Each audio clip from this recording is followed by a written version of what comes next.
what's one thing that they need to stop doing, insurance agents need to stop doing, and then what is one thing that they need to start doing. So they're going to hit pause on this podcast.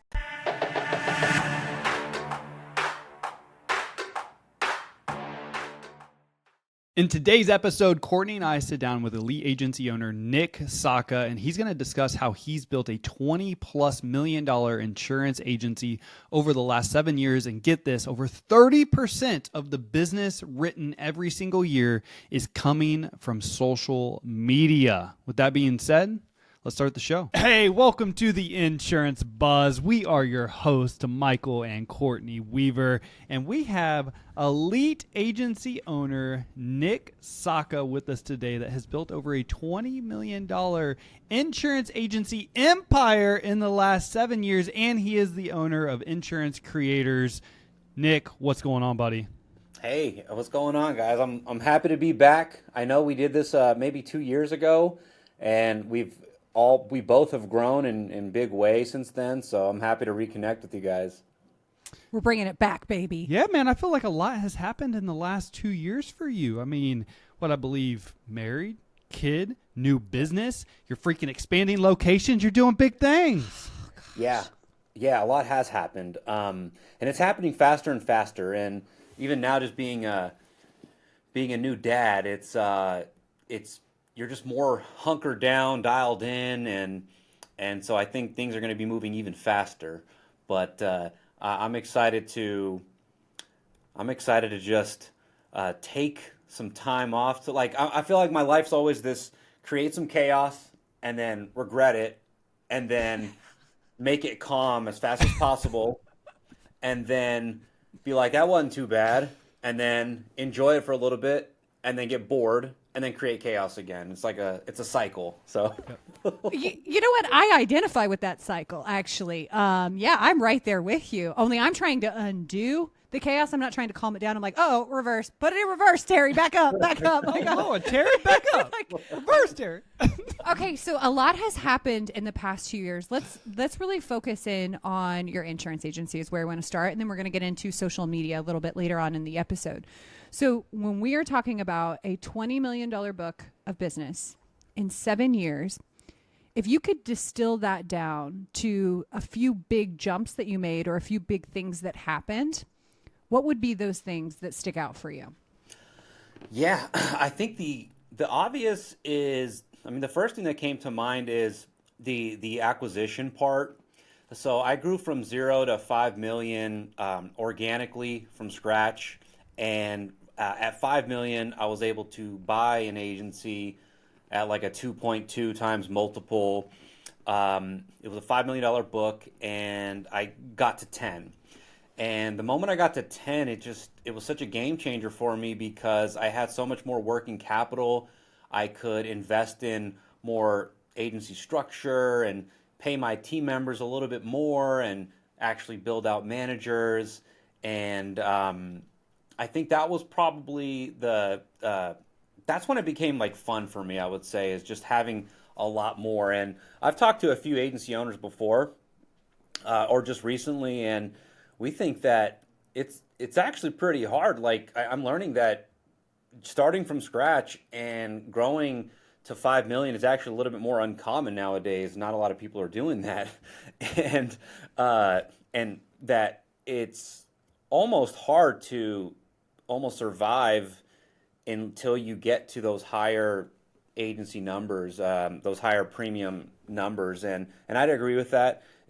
We've had to be resourceful in these last 7 years, in the first couple years especially. The same old thing that everybody probably does: early mornings, late nights, tapping into your entire circles, just being as resourceful as possible, and but being able to acquire has been huge as far as having a lot more working capital. And then just last July 2023, they asked me if I wanted to go into Oregon. I think Oregon didn't exist the last time we had talked, but they asked me if I wanted to open an agency out there, and so I bought a $4 million book out there, and that gave me multiple other states to be able to write in, so Oregon and Washington, and So I would say that being able to acquire has been probably the biggest help.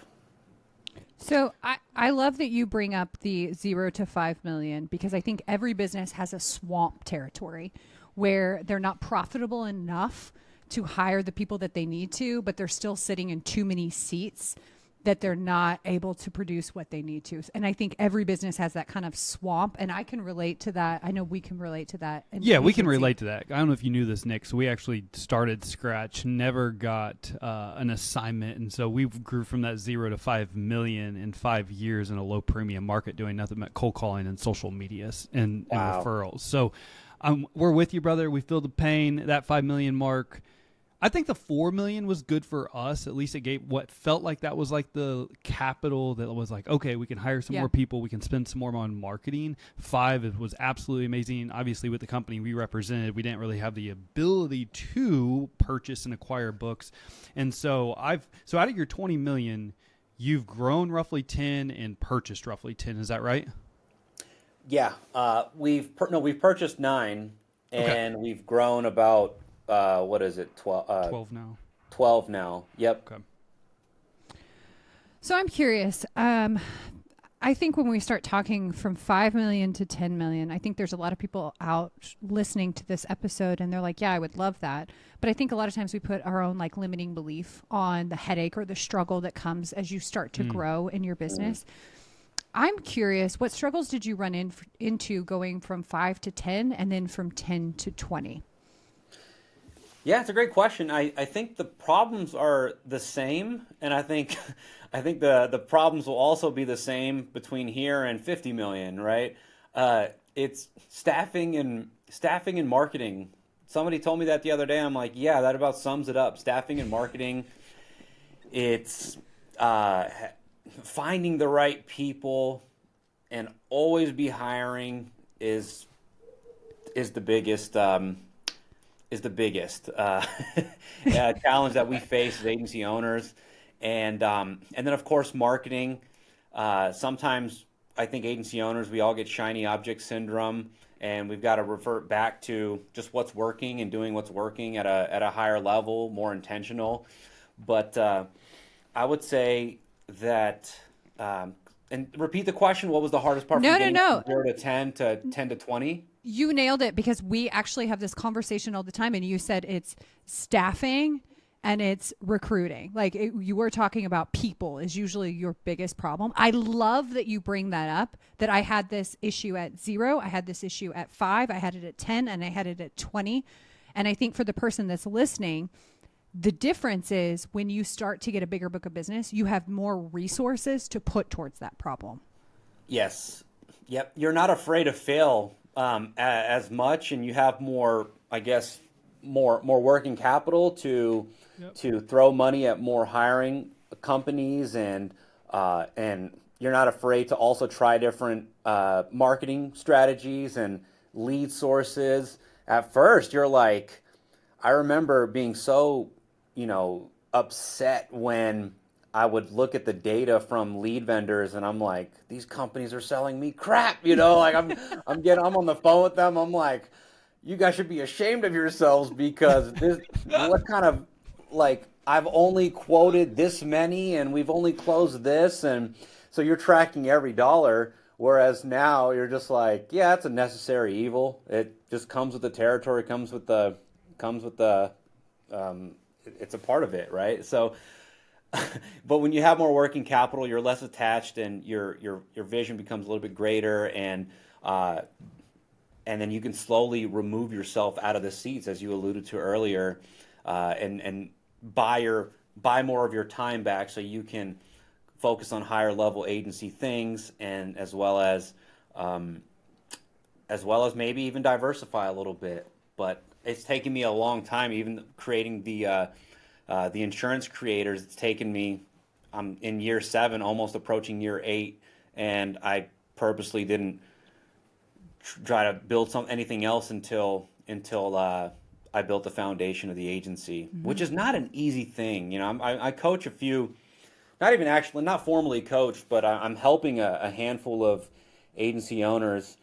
And as I'm regurgitating a lot of my advice, I'm like, man, this is not easy. It's like, this is so much. I'm like, keep hiring, brother, keep hiring, and making sure that you're coaching and training and developing them as well. And then I'm like, oof, like that is so much work. And then you got to sell yourself too. Like you got to, you are your best producer Brand. at first, and you need that working capital. So make sure that you're also selling and all these different things. And I'm like, man, this is a lot. Those first couple years are really, really hard. And but that's why people need to be plugged into podcasts like this and invest in coaching from folks like yourselves, because it's not easy to go about it alone, and you got to remove that ego that makes you think that you'll just figure it out. It's like, just pay the cost to learn from people that have done it, and there's just a lot that you can do when you're getting resourceful, and so yeah. And what you just said is so important, and that I don't want to just go overlook or not hear. So you just said if you don't have the capital, you are typically going to be the best salesperson in the agency, and you got to do the work to help with the profitability. And I don't want that to go overlooked, because a lot of agency owners that I talk to, the CEO role is being pushed really hard right now in the industry of be the CEO, scale, but no one really describes what a CEO is. And so in your mind, I think you have an idea of what a CEO is, but if you don't have the money to deploy, the capital to deploy to actually be the CEO and run your business the way a CEO typically, what you envision a CEO looking like, it's really hard to grow that underlying revenue to have the capital unless you have the ability to go out and acquire, which also takes money. So I'm so glad that you said that.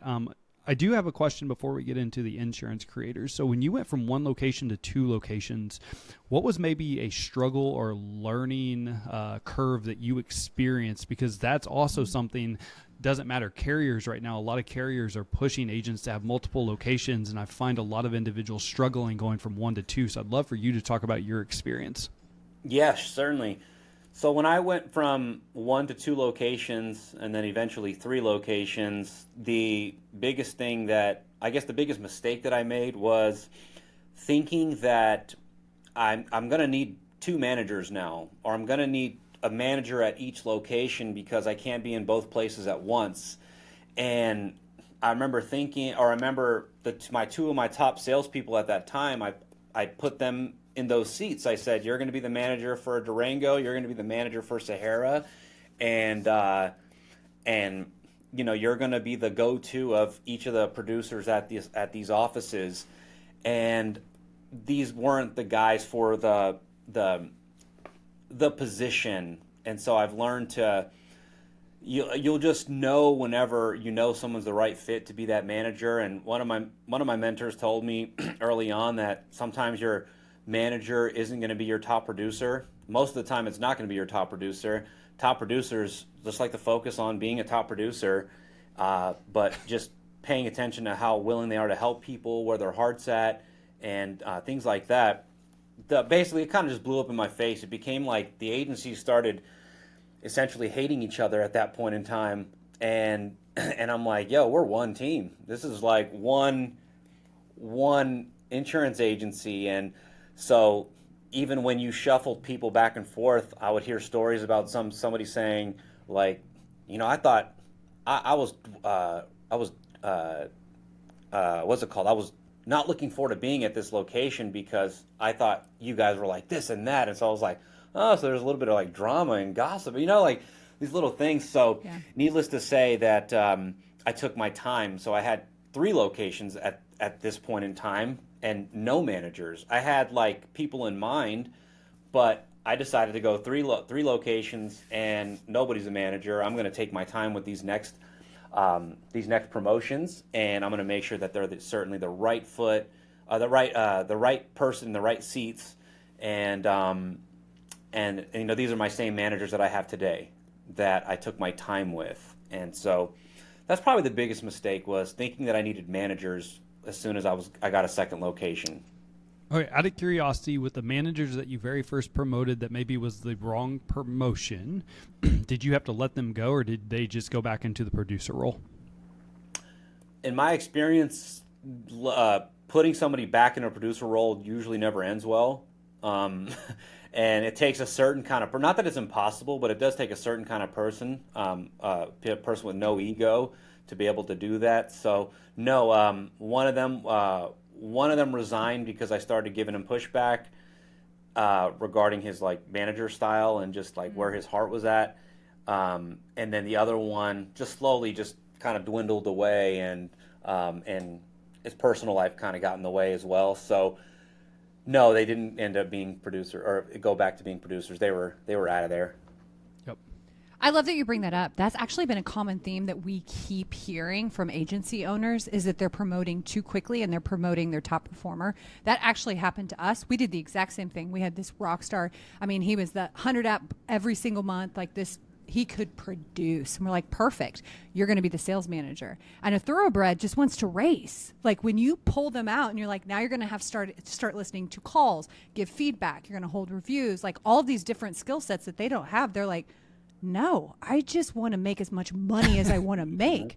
Because typically a manager role doesn't have the income potential that a producer does. Like those look very different. So I'm glad that you brought that up. Previously, when we were talking, you said, I'm paying attention to what's working. I would love to know what worked when you went into the 2 and the 3 agencies. What was the thing where you're like, got it, nailed it? Yeah, it's really simple. It's from a where the sales are coming from. It's investing more into the lead sources that are working, that you're seeing good ROI on. And one thing, a big mistake I did early on and didn't really start until like year 5, 6 was tracking all my data. I thought that was so foreign to me, right? Like for me, I was able to always eyeball all of the results. And so I wasn't like blindly investing in lead sources, because I can eyeball it. Like my spider senses tingle when I'm like, all right, we spent this much in mailers. Like, why have we only written 11,000 in premium? You know, I've been spending $4,000 a month for the last 5 months, like 3 months. I'm like fired, you know? So, but actually looking at data and zip codes and lead sources, and then now that we have multiple states, looking at the states and then looking at the different campaigns, were these auto leads, were these home leads? And then the good old-fashioned social media. I've had social media practices where I've taken that to the next level now, just constantly promoting and then encouraging my team members to do it as well. That's been what's working. So I know it's kind of a long-winded answer, but really just not complicating it, and then looking at what's working, and then just increasing that spend, that marketing spend. Because it can turn into a faucet. Like it is just a faucet. You just need the manpower, the woman power, or the producer power to be able to write as much as you want to write. So out of curiosity, now that you're tracking it, how often are you tracking? Is this a monthly thing, a quarterly thing, a weekly thing? What does that look like? So all of our team members or our salespeople are tracking every single quote manually. I know that I don't know if there might be software to do it, but from the biggest thing that I've had to overcome or just to get over was there's no sexy way to track this data or to make it automated, you know. And there might be, but we have found that just manually logging in every single quote that we're doing, and then its outcome, and then the objection or why it wasn't closed, we can see every lead source's actual close ratio, every producer's close ratio, and yeah. What was the question again? I'm sorry. No. That's good. Like I'm going to distill that down a little you're bit. Tracking? I want to distill that down a little bit, though. So for the listener, what Nick just said was he's tracking opportunities, outcomes, and objections. So if you're hearing that, remember that you can track these 3 O's: the opportunity, the outcome, and the objection. That will give you a lot of information. But ultimately, so as an agency owner, how often are you, so they're tracking it daily, obviously with their quotes, they're manually inputting it. How often are you actually looking at the numbers to see what business decisions you need to make? Yeah. And this is hard. I mean, I'm doing it monthly. But the hard part is being patient with being patient with sometimes when I do it monthly, I'm ready to fire a certain zip code. Like we quoted 10 people here and we didn't close one, like fired. We've got to be I'm learning to be patient for at least 3 to 4 months, Yeah. like to give it enough data. And then what happens is your states usually lift certain restrictions. And so a zip code that wasn't competitive before, like you have to bite the bullet sometimes and open up the state to see what changes, right? So like in my company, we just came out with a new auto product and I have to remove all previous biases now because it's a brand new product. So every zip code that sucked before, I would be limiting myself if I didn't open up the entire state.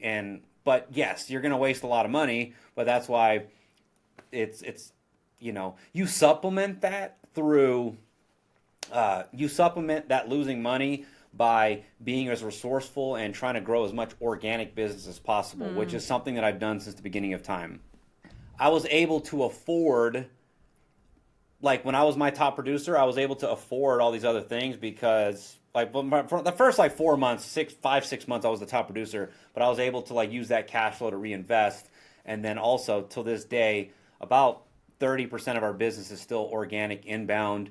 And so I also, that's free business, right? Free leads and free business that's not costing me much. Okay, so I'm going to get into social media because I have followed your brand. I'm going to call it a brand because what you're doing is making a huge impact. Time out though. What? He said something I also don't want to go. I'm ready to get into. I know we're going to get into social media, but you said something super important. Track your data and don't make any decisions until at least we say the 90-day rule. You said 3 to 4 months. 90-day rule. I think that is the best thing to do as a business owner on your marketing, team members, whatever it is. Track the data for a minimum of 90 days and then make an educated decision based off of that data. All right, let's get into social media and how you're driving some free leads. Social media. You said 30% of your business is coming. I mean, that's free leads. So that was going to be my first question. But first, I have to acknowledge the fact that your social media, dude, you take some risks. There's been a few that I was like, man, you got to have coconuts to put that out there. Like, whoa. Okay. So to the person that is listening, I'm not going to hammer home the point that we all agree on is that if you do not have a brand on social media in 2024, your business will not exist. Like that's just I think we can all agree on that. We don't need to hammer that point home.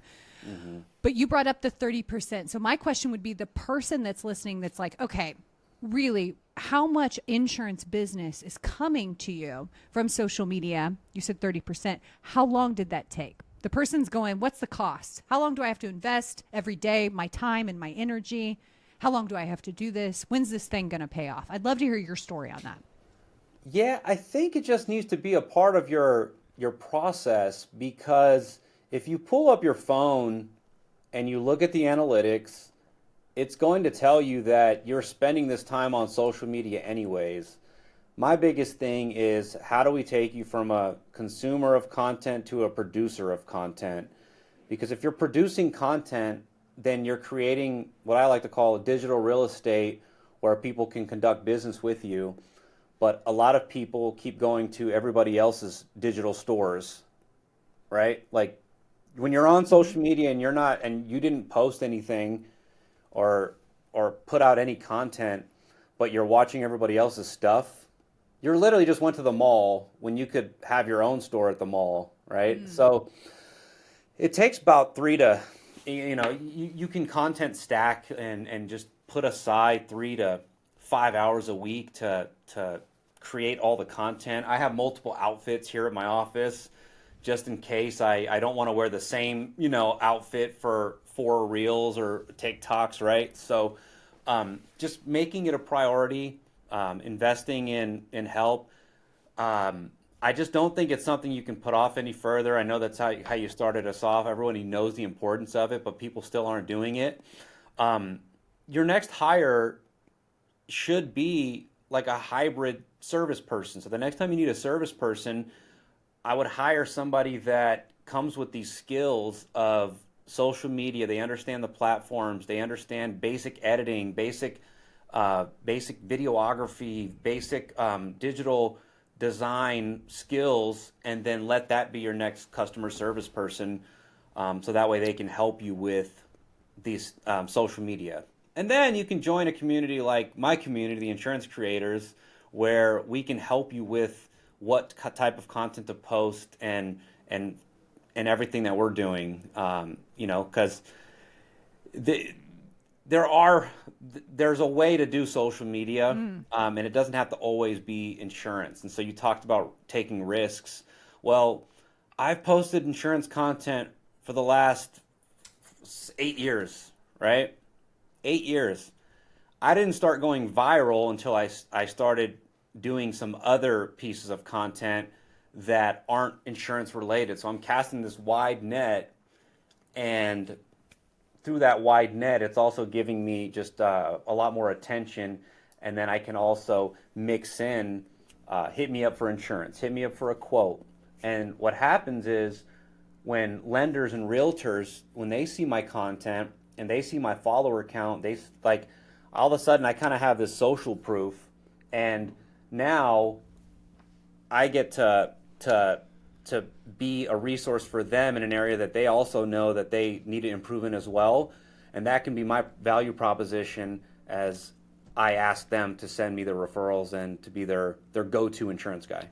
All right, man. Yeah, we both I'm were glad like, that we got this, because I've been trying to figure this out. Because just because you get 1 million, 2 million, 10 million views on an Instagram reel or YouTube, that typically doesn't convert to real dollars. It typically doesn't convert to anything in our experience. And so what you just said, because that was going to be my question, man. I'm like, okay, it's cool to be like, shit, this just went viral, but how do you actually convert those? And you just said, so you're not actually targeting the everyday consumers with viral posts. You're casting a wide net to get to people to know who you are, and then maximizing and developing centers of influence because of your community and reach. Is that fair?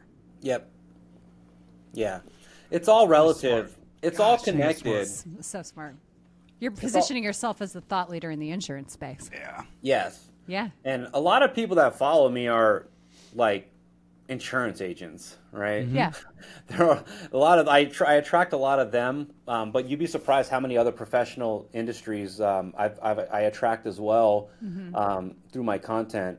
And so, yeah, you're absolutely right.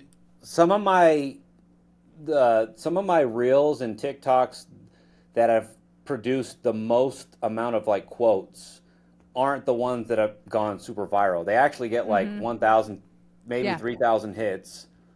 And then the ones that go super viral, it's nothing comes from that, right? Nothing, like hardly anything comes from it. But yeah. Would you say, though, real fast, because here we go, 1 million views or 1,000 views that buy, because a lot of people get hung up on that. And so I would assume the ones that are getting 1,000, 1,500, 3,000 views, you are using a targeting messaging towards an ideal customer that you're trying to attract versus the wide net approach. Is that also fair? Is that how you're seeing the clicks to conversion? So as people are following me, I'm mixing in right hooks. So like my right hooks are on my story. They're on my day to day. They're on my messenger, where you can put a message on your messenger now where it says "hit me up for insurance."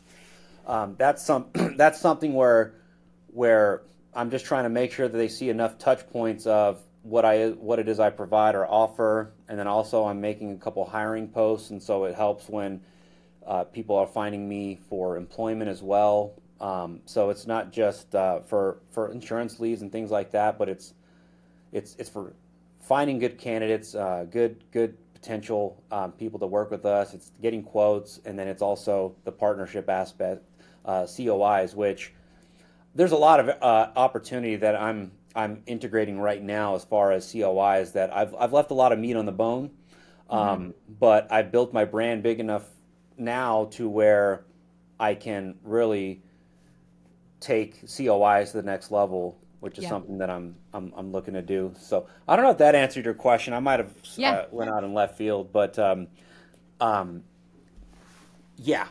just know that, like, long story short, I know that about 30% of my business comes from social media. I'd love for that to get up to like 40. I don't ever plan on not really buying internet leads. Like I love that the process we have in our agency with leads and outbound. But I just it's too important to put off. It's like right in front of our face. You have YouTubers fighting with Mike Tyson. I mean, come on now. No kidding.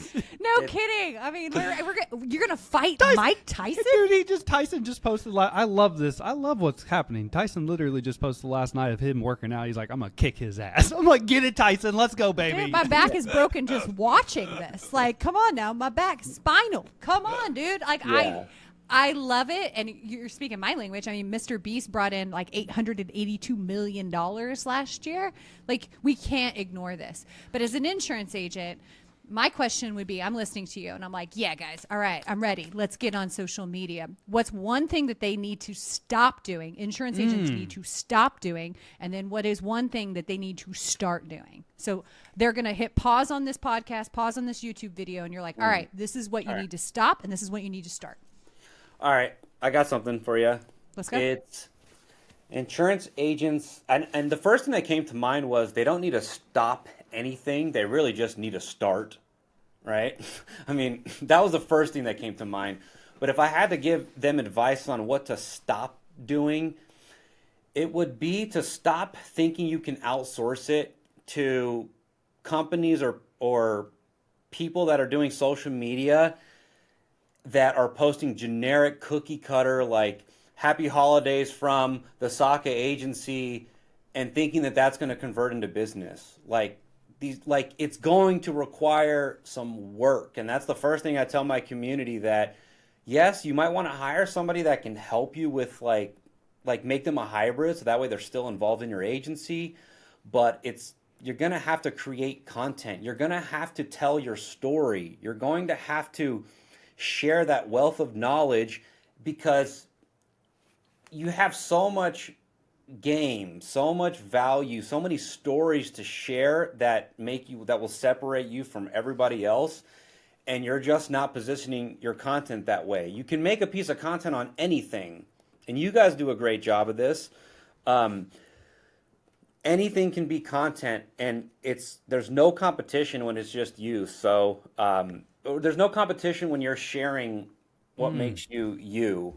And an example I love to share is my mom works at the Starbucks at the MGM, and a piece of content that I could create with my mom working at the MGM is this. One day I went to go see her, and I saw this long line. It's the middle of the summer, hot Vegas, scorching summer, and everyone's in line wanting to get frappuccinos, and I went there to go see her, to just say hi to her, and then to also, she was going to make me a drink as well. And I see this long line, and I take a picture of this long line, and I decide to, and then after I take that picture, I go and I grab my frappuccino. She like waves over. She's like, come here, like I got your drink right here. And she's saying this with a smile on her face, and, she's busting her tail, clearing this line of people that aren't even like tipping at the MGM. And I get it, like, overpriced Starbucks drinks at the MGM, and now there's mobile orders, all this stuff. But she's breaking her back for this. And I take a picture of this line and I can post it on social media and say, this right here is why I got started in the insurance industry. This is why I became a business owner, because I was sick and tired of seeing my mom struggle throughout her life, paying for things with credit cards, and I want to make sure that I can get her out of this and she can retire with peace of mind. This is why I got started in the insurance industry, is to be able to get her to stop having to work at the Starbucks at the MGM. That's a piece of content. It's a freaking line at Starbucks, right? And now my community or my audience, people on Instagram, Facebook, all these things, they feel connected to me because everybody has like most people have a soft spot for their mom. Most people want to retire their parents, but I just connected with so many people because I shared a freaking line at Starbucks. I love that, because my brain went completely different as a content creator. So my brain was, I would video this and go, would you wait in this line? and just see what people would say. And then at the end, the value, the payoff is, but what if it's your mom that's serving you the coffee? Like, would you still wait in this line? So I love two different pieces, completely way different messaging. And I love that, because the person that's listening right now, you could take that Starbucks line and you could go, okay, what does this mean to me? What's the emotion that I want my audience to feel, my community to feel? What do I want them to know about me? And why would they give a shit? Like, what's the thing that makes them care about this? And I love that you bring up everyone has a soft spot for their mom. For the most part, they do. And so that gets somebody emotionally involved, which is so important in insurance, because we're not selling a physical product. We're selling an emotional feeling. Like, this is a feeling that we sell day in and day out. And what you just said, Nick, someone can relate to you on so many different levels. And I believe that that is going to be the differentiator in the future, with brand loyalty at an all-time low and just decreasing. People aren't doing business with you because you're an Allstate agent, Farmers agent, State Farm agent. Like, people don't care. People are doing business because of you. They can relate to you. You have something in common. You are me. You understand me. And that's what social media gives you the power to do, is it gives you the power to get in front of thousands of eyes of ideal customers and be able to relate with them at a different level than their current agent does, which then the next time they're shopping for insurance, they're calling you because of something they've seen on the internet, Facebook, Instagram, LinkedIn, whatever it is that they can relate to. And that is freaking power. We're going to get fired up today. We're going to church. We're going to social media church. There are presidential candidates that are jumping on podcasts that are getting more views than traditional news outlets. Come on. So it's like, you can be your own commercials. You know, I make a joke. I tell corporate this all the time, but I am not a fan of Allstate's commercials. I think they're boring. I think Mayhem's played out. I think he has a couple bangers here and there, but we're getting crushed by Progressive stepping their game up. They've improved their commercial game. Geico has so many things in their back pocket. Geico used to make really good commercials, and then they kind of fell off, and I feel like they're introducing old characters back again. Yeah. And State Farm, I mean, they just have an unlimited money supply where they can pay athletes, and they're doing good stuff too. And so I figure, if I'm my own commercials, I can be my own commercials, and I can drive inbound organic sources to my agency, and it's free because posting on social media is free. So that's Yeah, man. So stop. I wrote down consuming, and you also said outsourcing to cookie cutter creators. I get that. Start producing. Stop consuming, start producing. If somebody wanted to produce content, you just gave a really great example. Take a picture, tell a story, just take a picture and post it. Like, hey, here's my view of my office. Like, whatever. Like, just post, just start. Would that be your advice? Yeah. That's what I would say. That kind of nails it. One of our girls in our community, our very first mastermind call, she took action on the homework assignment and posted a video that generated over 20 life applications in the first day. So it's crazy. That's pretty incredible. So what all are you doing in the community? Like, if an agent wanted to work with you, sign up with the insurance creators, what does that look like? Yeah. Well, we're meeting twice a month. Every 2 weeks we have a community call where we've increased the amount of community calls. So, like, I'm introducing bonus calls, but guaranteed we're going to meet twice a month. Some people need a little bit extra help. One of my members called it the old person call. I thought that was funny. So we're doing technical calls and kind of nuts and bolts and just helping them with the basics. And then there's a content library. So we're providing agents with transition videos, faceless content for you to post, and scripts for you to just record scripts that are, compliant scripts that won't, because right now it's social media is becoming more and more compliant, but it's very educational based scripts where you can educate people and really just trying to remove the friction between agency owners and their staffs on why they're not posting. Just giving them enough for them to rock and roll, but we're going to continue to get deeper as well. Like, we've got a bunch of AI related calls, and just how to like make this as easy as possible. And then we got guests, monthly guests as well. So people that are either killers in insurance or non-insurance related special guests that are adding value to the community as well. Very cool, man. You're doing it. I love it. Your social media is definitely one of those things that is only going to become more. I feel like we've been saying this for the last 10 years, but shit, man, like, if you've been fighting it, you got to quit fighting it. You just got to jump on. You don't got to jump on every platform. Just jump on one. Okay, just do it. Wait a minute. That brings up a question that I didn't ask, but I'm glad you brought that up. You're talking to an insurance agent. Is there a platform that you recommend? They're like, oh my God, there's 17. Which one do I pick? Do you have one that you're like, oh yeah, pick a horse and ride this one? Yeah, I would say Facebook is where Facebook and Instagram are where the majority of the quotes come from, mainly Facebook. But because Meta owns both, you can make it to where it'll post on both. So there's no reason not to create content on, say, Instagram, and then just post it as a reel on Facebook Reels, and then reshare it to your stories, and to get that maximum engagement. I'm on all platforms because I believe that the more time people spend with you, the more willing they are to buy from you. So it's like six platforms in like 9 hours or something like that before somebody buys from you or something like that. But Facebook and Instagram, just post on those two, and then you can eventually grow to the other platforms as well. Like, YouTube's so powerful. TikTok, we don't know what's going to happen with TikTok. It could take over, but you don't want to be the last one on, kind of thing. So there's all these different, and then what might pop off on one might not do nothing on the other. Oh yeah. Yep. And so it's always weird like that. But if you had to pick just one, Facebook. If you can do two, and Facebook and Instagram are intermingled, do Facebook and Instagram. So I'm curious for my own personal gain here. Are you dumping all of these in the same funnel? So you have TikTok, YouTube, Instagram, Facebook, LinkedIn.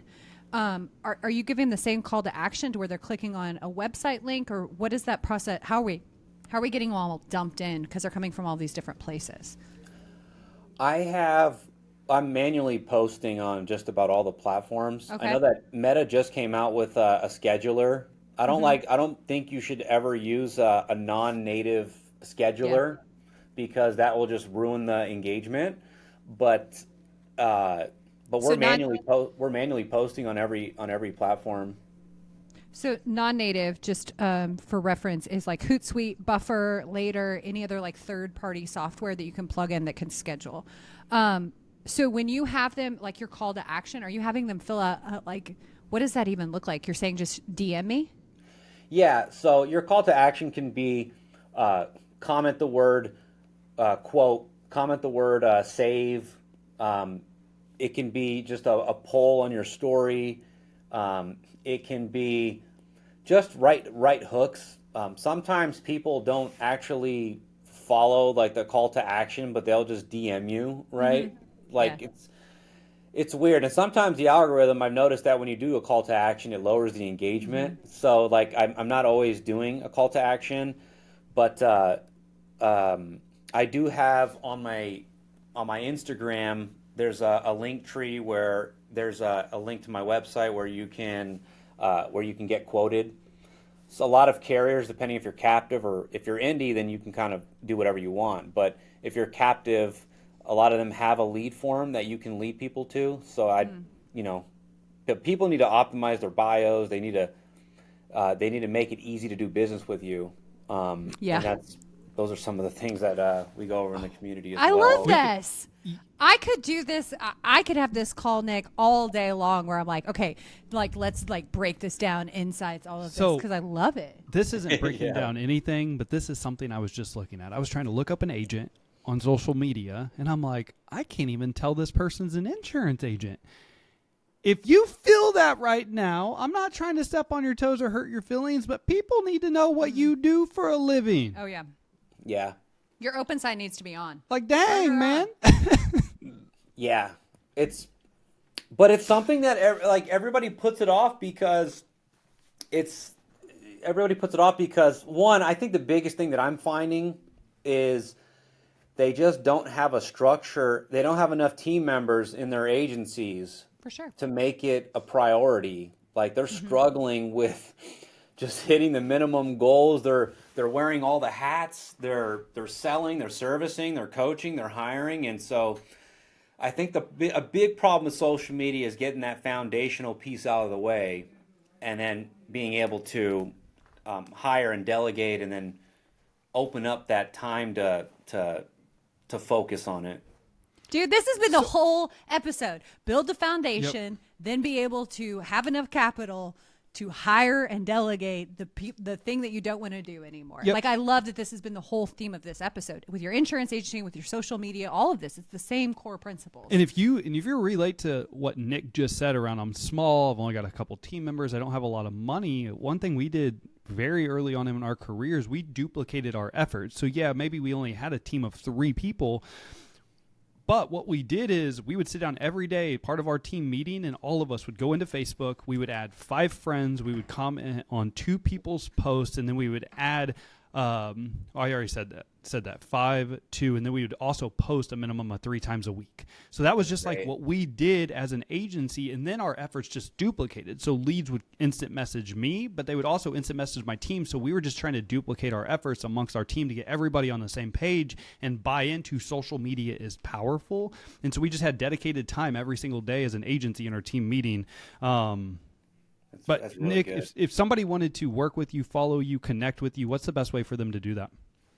Yeah, no, and thank you guys for having me on again. It's always a pleasure connecting with you guys. You guys, I don't know, you guys have a way of making people feel comfortable and just, I don't know. So maybe it's the questions you guys ask, or it's just how great you guys listen. But you guys do a great job. So thank you. Thanks. You know what? I'm going to take those party lights, and the next time I see you, I'll be like, bring those party lights out. We're not going to make you feel calm. We're going to turn it up a notch. Love it. So on Facebook and YouTube, it's Nicholas Sakha, Sakha. And then on Instagram and TikTok, it's Nick Sakha, at Nick Sakha. And then my website, nicksakha.com, where you can learn more about the insurance creators and be happy to. I'm going to be doing bi-monthly workshops and webinars.